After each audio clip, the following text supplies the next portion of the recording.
अस्सलाम वालेकुम friends, welcome to my YouTube channel.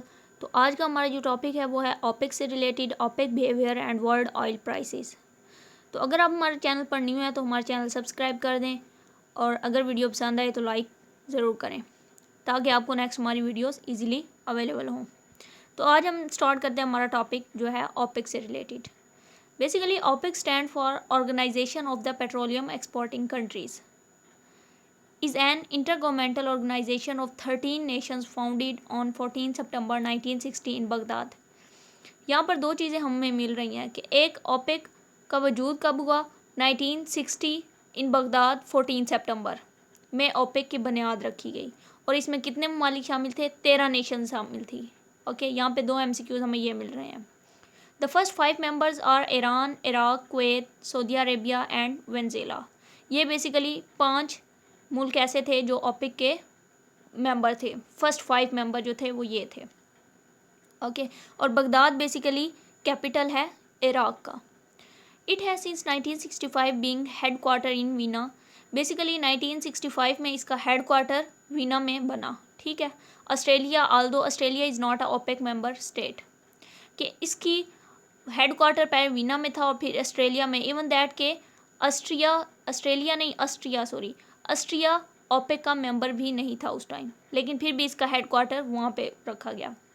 September 2018, the 13 member countries accounted for an estimated 44% of global oil production and 81.5% of the world's proven oil reserve, given OPEC a major influence on global oil prices that were previously determined by the so-called Seven Sisters grouping of multinational oil companies। Basically सितंबर 2018 में 13 countries ऐसे थे जिन्होंने 44% global oil produce करते थे। ठीक है, दुनिया में मतलब 44% ऑयल जो था वो उन 13 ममालिक से जाता है और 81.5% जो है वो उन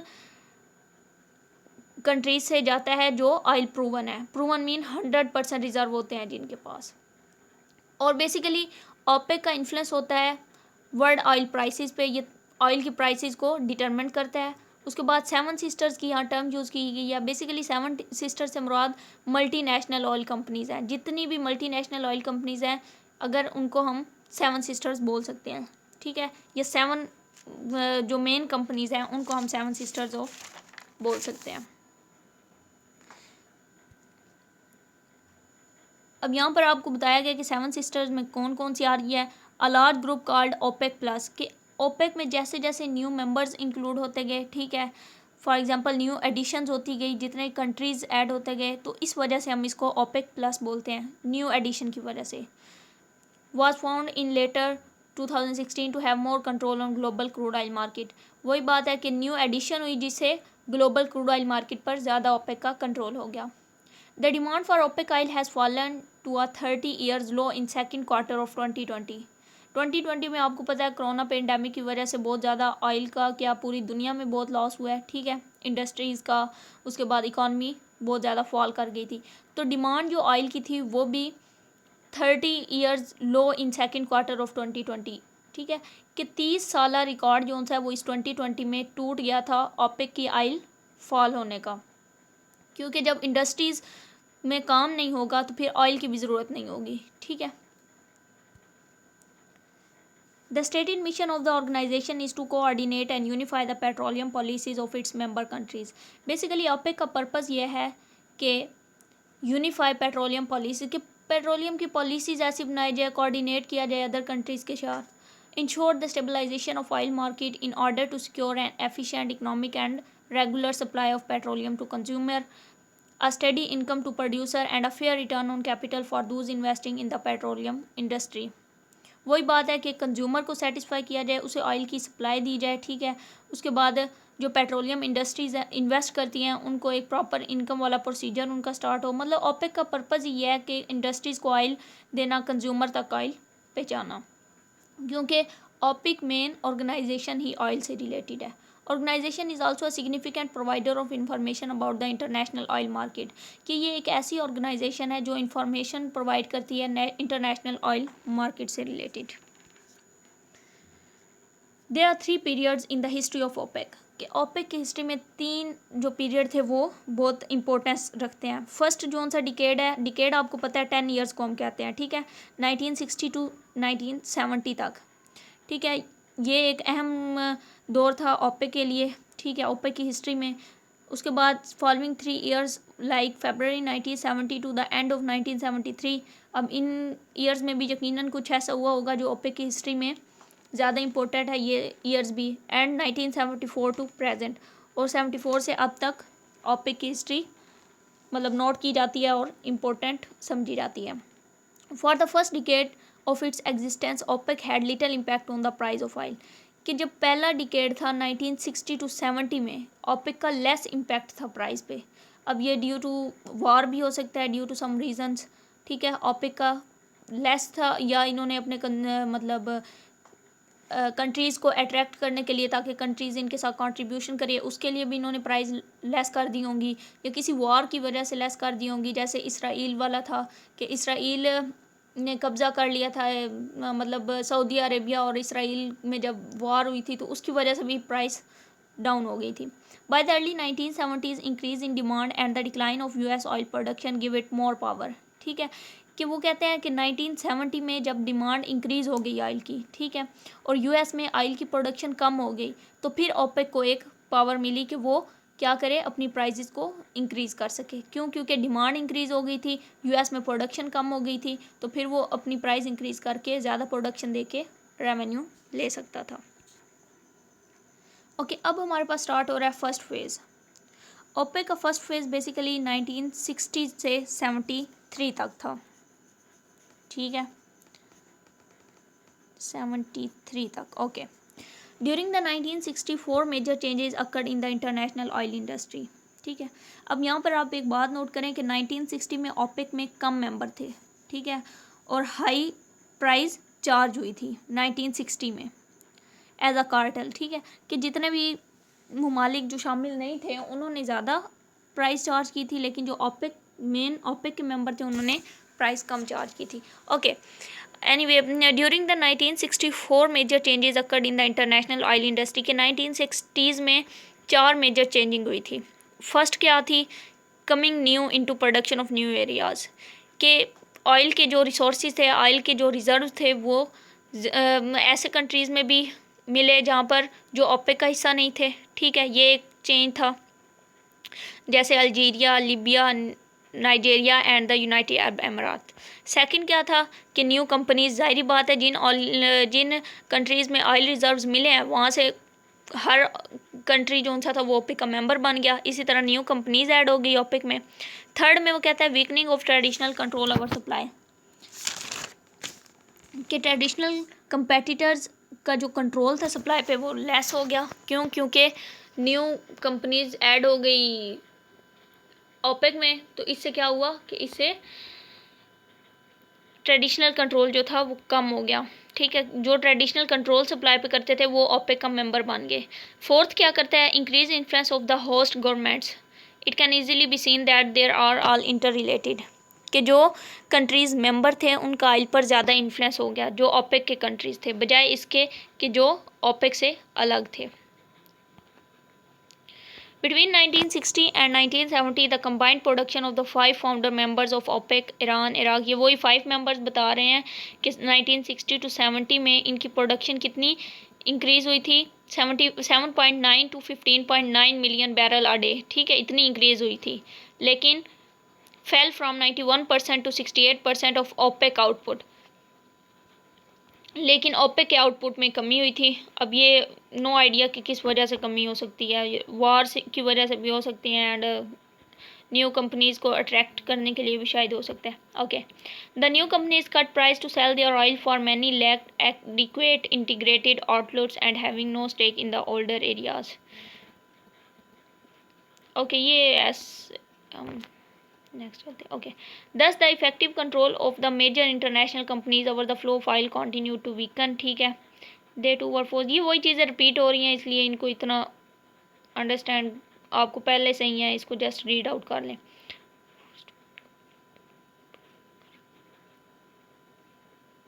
ओके, यहाँ पे फोर्थ पॉइंट इंपॉर्टेंट है। Finally the throughout the decade the government able to prevent the companies from reducing tax prices. ठीक है, कि गवर्नमेंट ने एक एडवांटेज दिया, ठीक है, ओपेक बेसिकली जो ओपेक को हैंडल कर रहा था, ठीक है, जो ओपेक की मेन गवर्नमेंट हम ओपेक का बोल लेते हैं, ठीक है, उसने टैक्स कम कर दिए थे। ठीक है, टैक्स कम करने से क्या हुआ था कि रेवेन्यू जो उनसे थे वो उनके इंक्रीज़ कर गए थे, ये जो ऑयल प्रोड्यूसिंग कंपनीज हैं। ठीक है, उसके बाद OPEC maximize share of product surplus by reducing tax. ठीक है, जब टैक्स रिड्यूस हुआ तो सरप्लस हो गया, जाहिर बात है आउटपुट ज़्यादा हो गई, अलाउंसेज, फिर मार्केटिंग अलाउंस भी एलिमिनेट हो गए, rise their revenue by required पे।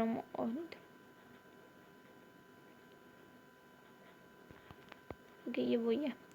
फर्स्ट फेज में बेसिकली जो मेन चीज़ें मैंने बोली हैं जस्ट आप वो राइट डाउन कर लें। ठीक है, वही है, ये लास्ट में जस्ट वही कंक्लूड करके उन्होंने बता दिया। इसमें कोई MCQs से रिलेटेड इंपॉर्टेंट चीज़ नहीं है, सिंपल इसमें जस्ट ये इंपॉर्टेंट है कि टैक्स डिक्रीज़ हुए, टैक्स से क्या हुआ, सरप्लस हुआ, सरप्लस होने के बाद फिर क्या हुआ, मार्केटिंग अलाउंस जो थे वो एलिमिनेट उन्होंने कर दिए, मतलब ये एडवांटेज उन्होंने दे दिए थे।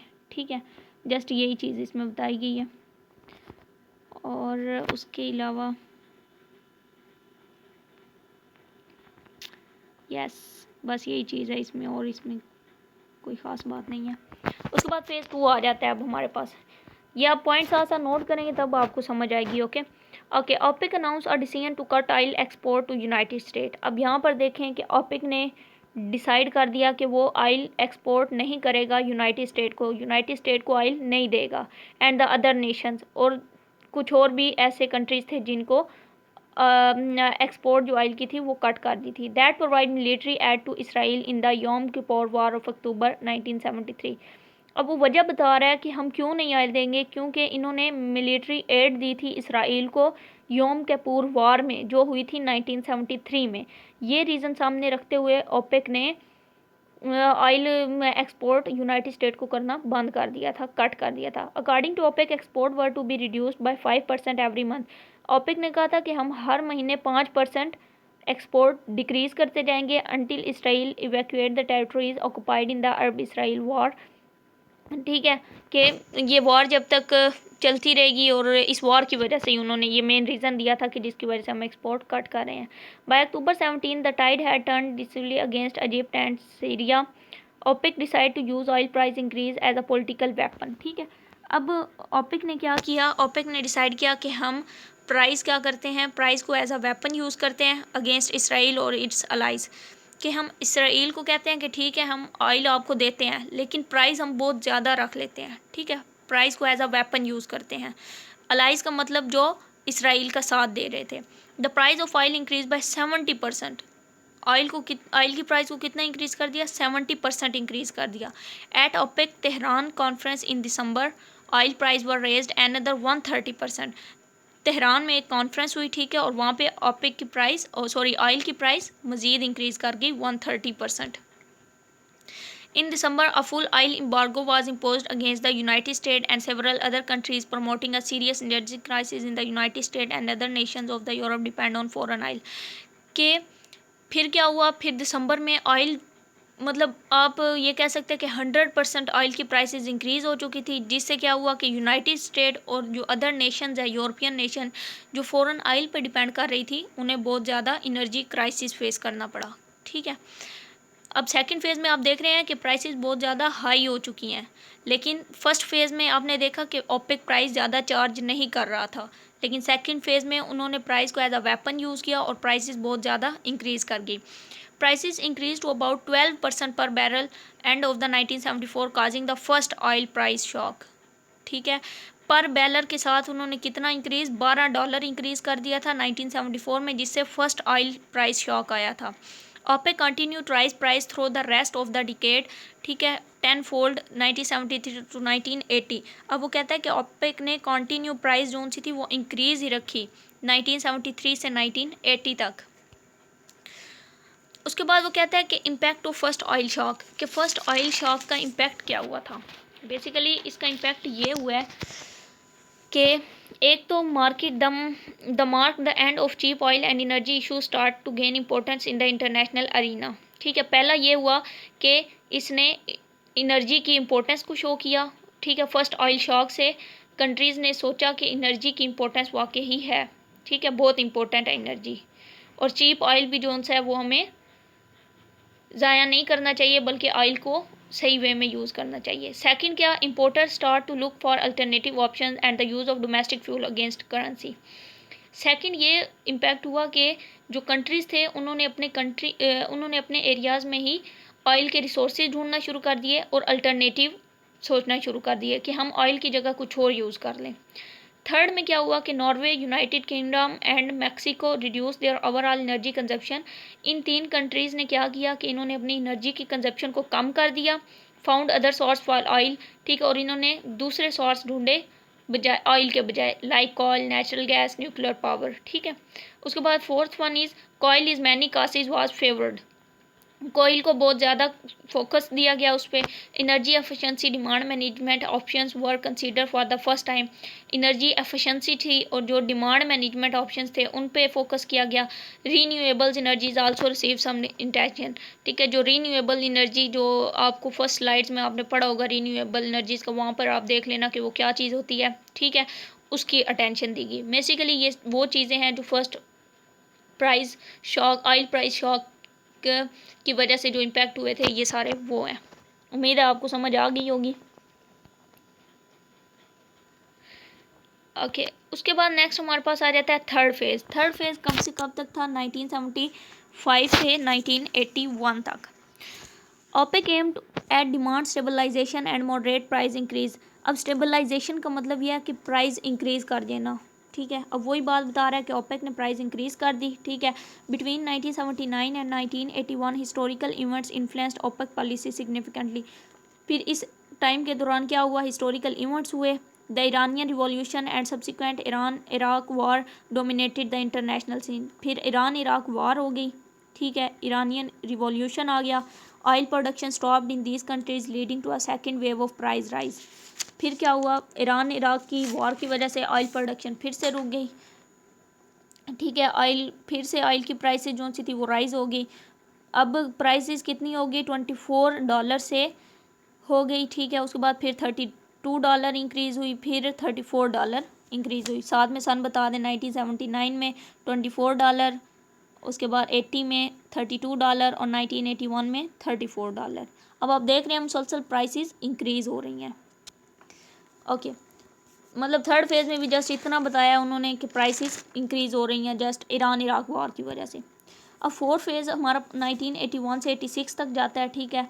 The share of non OPEC oil in the international market started to rise. अब आप देखें कि फोर्थ फेज़ में वो कहता है कि जो ओपेक के मेंबर नहीं थे उन्होंने मार्केट में अपने शेयर इंक्रीज़ कर दिए।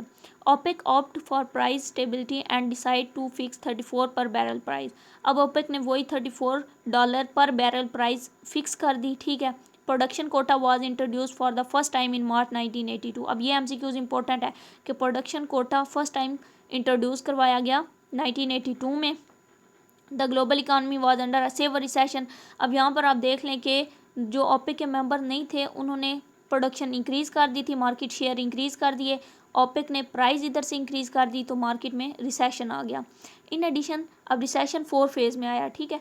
इन addition the developing world entered into a debt crisis due to spiralling interest rate.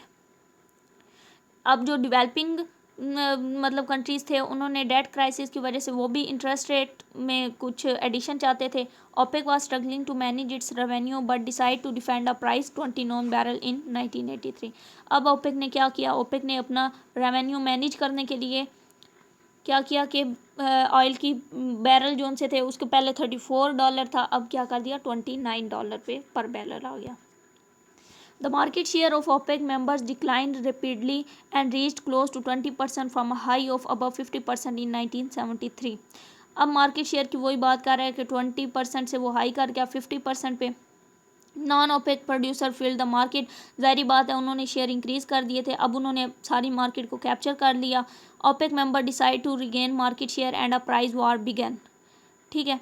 This is known as the third oil shock counter. अब ओपेक मेंबर्स ने क्या डिसाइड किया कि वो दोबारा से अपनी प्राइसेस जो सी हैं वो एक हाई लेवल पे ले जाते हैं, ठीक है। इसको अब हम थर्ड ऑयल शॉक कहेंगे।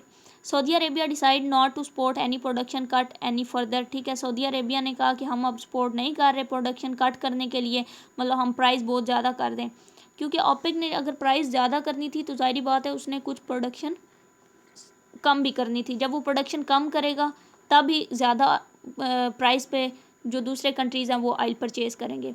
लेकिन सऊदी अरेबिया ने इस दफ़ा साथ देने से मना कर दिया। उन्होंने बोला हम अपनी प्रोडक्शन कट नहीं करेंगे। Price started to fall 15 to 10 and 10 to 7 in 1986। अब आप देख रहे हैं कि फेज़ 4 में फिर से प्राइसेस डाउन होना स्टार्ट हो गई हैं। ज़ाहिर बात है अब सऊदी अरेबिया भी साथ नहीं दे रहा तो उन्होंने प्राइसेस तो कम करनी है ओपेक ने। ओके, उसके बाद स्टार्ट हो जाता है फेज़ 5। फेज़ 5 1990 है basically. In the post 1986 period the glut in the market continued, ठीक है। The return of the cheap oil era adversely affected the viability of costly, ठीक है। एंटायर ये सारा जस्ट सिंपल थ्योरी है। Create a long term effect in the oil industry, ठीक है। अब इस सिचुएशन से क्या long term effect oil industry पे पड़ गया, ठीक है। By depressing the investor interest, creating a permanent square in the minds of the oil man, कि ज़ाहिर बात है इन्वेस्टर पर बैड इफेक्ट हुए, जिसकी वजह से फिर क्या हुआ, क्योंकि इन्वेस्टर ने इन्वेस्ट किया था जब प्राइसेस बहुत हाई थी, लेकिन अचानक से प्राइसेस डाउन करनी पड़ी, इन्वेस्टर के सारे इन्वेस्टिंग ज़ाया हो गई या इतना रेवेन्यू उसे नहीं मिला। इससे अब जो नेक्स्ट लोग जिन्होंने इन्वेस्टमेंट करनी थी उनके माइंड में भी गलत इम्पैक्ट पड़ गया। A few major event mark in international oil market situation due to this period. The collapse of the Soviet Union affect the Russian oil market, ठीक है। जो स्वेत यूनियन की मतलब इंडस्ट्री जो कोलैप्स कर गई थी उसकी वजह से रशियन ऑयल इंडस्ट्री पे इफेक्ट हुआ, resulting significance loss of output during the first half of the 1990, जिसका रिजल्ट क्या निकला कि 1990 में बहुत ज़्यादा आउटपुट ज़ाया हो गई। The Iraqi invasion of Kuwait in 1990 and the subsequent war सा एन असेल ऑफ द ऑयल इंफ्रास्ट्रक्चर्स, वही चीज़ें रिपीट हो रही हैं। द एशियन इकोनॉमिक क्राइसिस 1997, ये जस्ट आपने डेट्स को अच्छे से देख लेना है, ठीक है। इनको अच्छे से एक दफ़ा रीड कर देना है क्योंकि MCQs में ये डेट्स वगैरह आ सकती हैं, बाकी चीज़ें वही रिपीट हो रही हैं। उसके बाद फेज़ 6 को basically return to high price in the new millennium.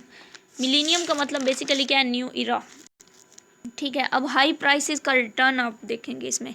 Price showed greater volatility and high prices were sustained over a number of years since January 2002। अब प्राइसेस ज़ाहिर बात है उन्होंने हाई प्राइसेस से क्या हुआ था कि नंबर ऑफ़ ईयर्स याद रखा जाएगा इस चीज़ को, और अब 2002 में बेसिकली ये वही रिपीट कर रहे हैं कि लास्ट जो भी हुआ। The market has been greater price volatility due to a number of factors. अब वो कहता है कि जो प्राइस थी वो इंक्रीज़ हुई थी इन फैक्टर्स की वजह से जो अब हम डिस्कस करने जा रहे हैं। The demand has grow significantly from non OPEC OECD countries and especially from China and other fast developing countries, कि डिमांड जो सी थी वो बहुत ज़्यादा हो गई थी चाइना में और अदर डेवलपिंग कंट्रीज़ में। Chinese oil demand has almost double between 1990 and 2009। ज़ाहिर बात है चाइना ने अगर ख़ुद को डेवलप करना था तो ऑयल की भी चाइना को ज़्यादा ज़रूरत थी, तो 1999 से 2009 तक चाइना ने बहुत ज़्यादा डिमांड की ऑयल की। India demand has increased, India की भी डिमांड इंक्रीज़ हो गई। Consequently, the share of developing countries in the world oil demand has increased from 33% in 2000 to 42% 2009। मतलब यह है कि जो भी कंट्रीज़ थे उन्होंने ऑयल की डिमांड इंक्रीज़ करना शुरू कर दी। मतलब जैसे जैसे ज़ाहिर बात है न्यू टेक्नोलॉजी आती गई, टेक्नोलॉजी को यूज़ करने के लिए बाज़ ऐसी मशीनें हैं जिनके लिए ऑयल यूज़ होता है, ठीक है। जब टेक्नोलॉजी न्यू आई तो ऑयल की डिमांड बढ़ी, ऑयल की डिमांड जो कंट्रीज़ थे वो ज़्यादा करने लगे। मेन पर्पस ये है कहने का। This represent a rapid growth in the developing countries share. Okay, the available spare capacity reached low level and concern for supply security and supply disruptions.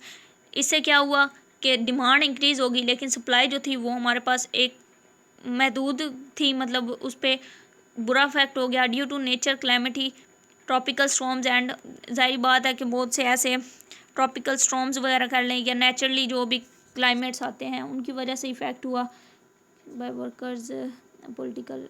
ये अब सारे बता रहे हैं कि इंडस्ट्रीज ने ज़ाहिर बात है कुछ एक्शन लिए होंगे, उससे बैड इफेक्ट हुआ पॉलिटिकल रीजंस की वजह से। During the first part of this phase when the spare capacity was limited OPEC had hardly any instrument to regulate the market. ये सारी चीज़ें सिंपल ही हैं, इनमें मतलब ना समझने वाली कोई चीज़ है और ना समझाने वाली है, यकीन करें। तो बाकी नेक्स्ट अब हम देखते हैं नेक्स्ट स्लाइड में क्या। During 2014-2015 OPEC member constantly exceeded their production ceiling. China experience slow down in economic, ठीक है, और 2 मिनट।